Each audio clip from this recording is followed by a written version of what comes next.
Halo, assalamualaikum warahmatullahi wabarakatuh. Hari ini atau minggu ini kita masuk ke dalam tema ketiga, yaitu derajat keasaman yang disebut dengan pH. pH itu kepanjangan dari power of hydrogen.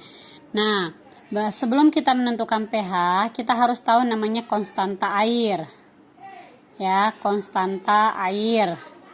Bahasa Inggrisnya KW. KW itu ketetapan water ya.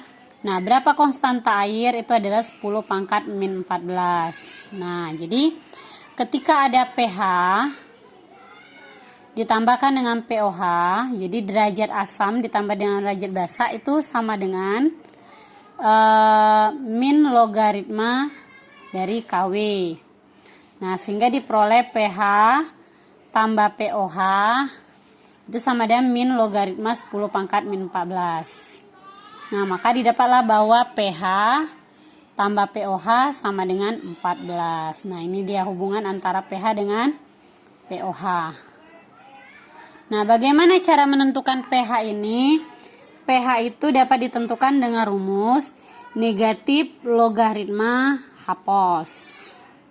Nah, ini namanya konsentrasi H+. Sedangkan pOH negatif logaritma OH-. Nah, ini derajat keasaman dan ini kebasaan. Nah, tapi soal-soal ujian biasanya ditanya adalah derajat keasaman atau disebut namanya pH. Jadi pH min logaritma konsentrasi H+, OH min pOH negatif logaritma OH min ya. Nah, ini dia. Ini rumus yang perlu kamu ingat. Nah, bagaimana menentukan H+? Nah, sebelum menentukan H+, kita tentukan dulu. Yang pertama, ada zat namanya asam. Nah, asam kan kemarin menurut Arrhenius adalah zat yang menghasilkan ion H+. Jadi setiap ada H+ biasanya adalah asam. Nah, bagaimana menentukan asam ini? Asam ini ada dua jenis.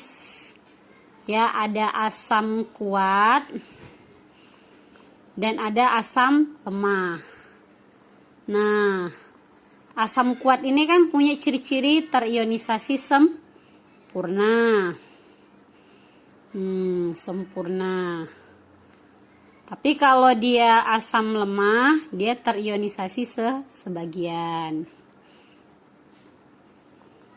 Nah, kalau dia asam kuat, nilai alfanya sama dengan 1, sedangkan asam lemah nilai alfanya di antara 0 dengan 1.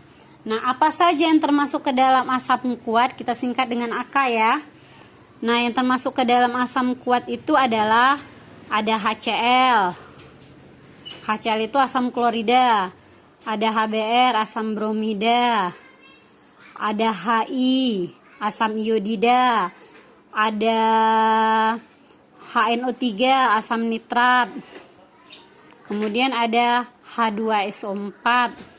Dan terakhir ada HClO4. Nah, bagaimana cara menghafalnya? Menghafalnya adalah celana, baru, inur, dan kliosobek. Nah, ini cara dekingnya supaya cepat ingat ya. Jadi cara menghafalnya celana, baru, inur, dan kliosobek. Celana ini adalah kepanjangan dari HCl 1. Baru itu adalah HBr, asam bromida. Inur itu HI. Nah, sedangkan nuer itu adalah HNO3 atau asam nitrat. Klio itu HCl4 ya, maaf ya. Kemudian sobek adalah H2SO4. Nah, ini adalah asam kuat. Kalau dia asam kuat, karena dia terionisasi sempurna, maka H+-nya akan sama dengan A kali Ma. Nah, apa itu A? A itu adalah valensi asam. Nah, apa itu Ma? Ma itu adalah molaritas asam. Nah, Bu, valensi itu apa? Jumlah H. Jam ini H-nya di belakangnya nggak ada angka, berarti A-nya 1. Ini juga A-nya 1. Ini juga A1. Ini A-nya 1. Ini A-nya 2. Kok 2, Bu? H2SO4. Ini juga 1. Oke.